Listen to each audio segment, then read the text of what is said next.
नमस्कार, आप देख रहे न्यूज फॉर नेशन और मैं स्वाति पांडे आपके साथ। 2024 के लोकसभा चुनाव को महज कुछ महीने ही शेष हैं। ऐसे में हर एक पॉलिटिकल पार्टी यानी हर एक राजनीतिक दल अपने अपने स्तर पर तैयारियों में जुट चुकी है। बता दें कि इसी क्रम में बसपा यानी बहुजन समाजवादी पार्टी भी जो है वो अपने कार्यकर्ताओं के लिए प्रशिक्षण शिविर चला रही है। बता दें कि 3 दिवसीय इस प्रशिक्षण शिविर की जो आगाज है वो आज से हो गई है। राजगीर में इसकी ये जो कार्यक्रम है उसकी शुरुआत कर दी गई है। बताते चले कि बसपा के बिहार के प्रवक्ता जो है अनिल कुमार, वो अपने कार्यकर्ताओं को सक्सेस मंत्र देते नजर आ रहे हैं। क्या कुछ कह रहे हैं अनिल कुमार, उनकी बातों को सुनवाते हैं। साथ ही साथ सांसद गौतम कुमार भी जो है वो इस प्रशिक्षण शिविर में अपने कार्यकर्ताओं को सक्सेस की यानी जीत की मंत्र देते नजर आ रहे हैं। बता दें कि जहां एक तरफ बीजेपी हो, जदयू हो या आरजेडी लगातार अपने अपने कार्यकर्ताओं का सम्मेलन करी है, कार्यकर्ताओं को प्रशिक्षण करने का काम करी है। ऐसे में भला और भी जो राजनीतिक दल है वो पीछे कैसे हटे, क्योंकि साल 2024 में आम चुनाव है, लोकसभा चुनाव है। ऐसे में बसपा की तरफ से भी तैयारियां शुरू कर दी गई है। बहुजन समाजवादी पार्टी के बिहार के प्रवक्ता अनिल कुमार क्या कुछ कह रहे हैं, उनकी पूरी बातों को सुनवाते हैं। साथ ही साथ सांसद गौतम कुमार का क्या कहना है, उनकी भी पूरी बातों साल गुजर गए लेकिन हमें वैसे शासक नहीं मिल सके। तो चिराग तले अंधेरा मत कीजिए। 2024 का समय है। आज से 8-9 महीना के बाद वो समय आएगा कि हमें अपने घर में ये जो हाथी है, इस हाथी को मजबूती के साथ आगे बढ़ाना होगा और इस हाथी पर किसको बैठाना होगा ये सोचना है। इस हाथी पर कौन बैठे?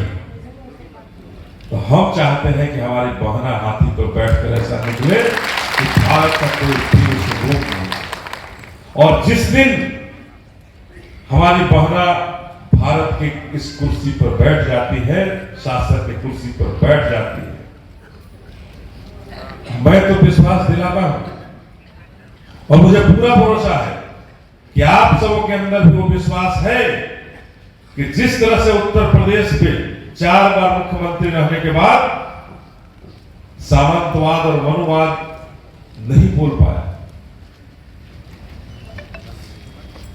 फिर से अगर भारत में उन्हें गद्दी मिलती है, भारत का प्रधानमंत्री पद मिलता है, तो निश्चित रूप से आप भी भरोसा रखें कि देश में भी ये जो धर्म की राजनीति और जाति की राजनीति करने वाले लोग हैं, ये बेघर होंगे, ये सत्ता से बेदखल होंगे और इन्हें घर बैठने पर मजबूर किया जाएगा।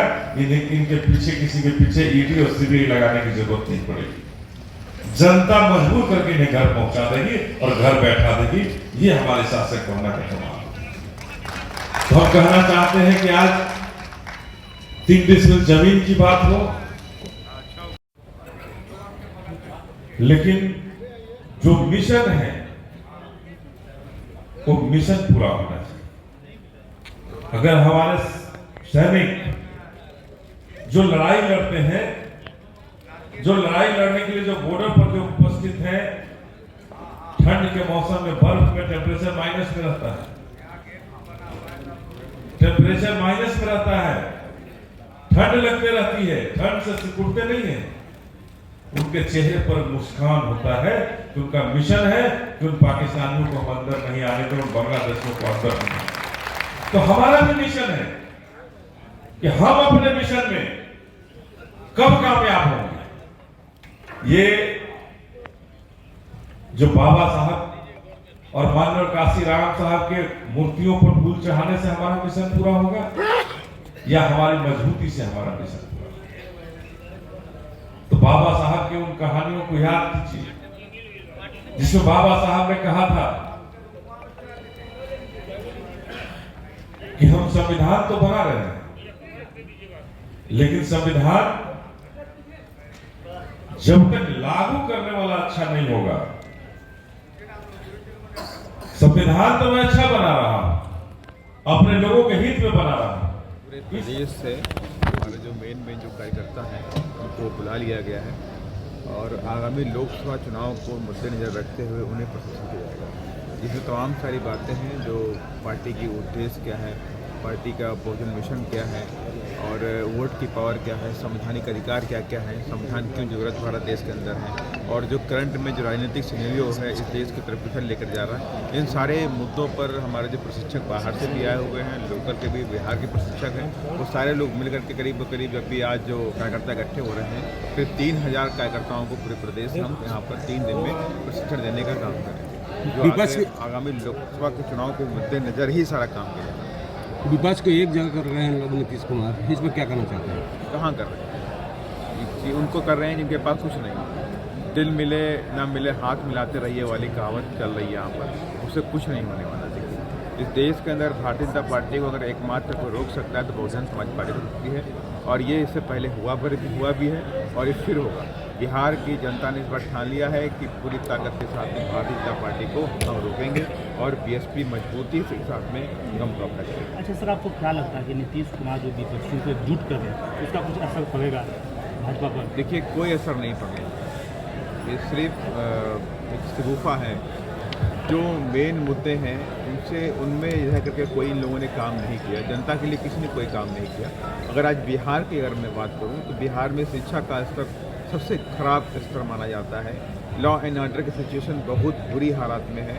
मैं देख रहा हूं कि मैं 4 साल पहले जब मैं इधर आया था तो वही ब्रिज अभी बन रहा था नालंदा वाला और 4 साल बाद आज भी वही ब्रिज बन रहा है। तो क्या आपको लगता है कोई विकास का काम हुआ यहाँ पर? यहाँ पर पटना के अंदर हो चाहे आप आसपास की जितना भी एरिया है, कहीं भी जहाँ पे जाइए गरीब रहता है, आदिवासी रहता है, उनके पास 2 वक्त की रोटी नहीं है, 2 वक्त के रोजी रोटी का साधन नहीं है। इस पर सरकार कोई काम नहीं कर रही, ये सब नाटकबाजी चल रही पूरे प्रदेश के अंदर। जनता के पैसों को बहुत लंबे अरसे तक इस प्रदेश के अंदर लूटा गया है और जो पैसा जनता के पर स्वास्थ्य पे, शिक्षा पर, उनके रहन सहन पर, उनके विकास में खर्च होना चाहिए थे, वो सारे पैसों को इन लोगों ने अपनी जेबों में भरने का काम किया। देखिए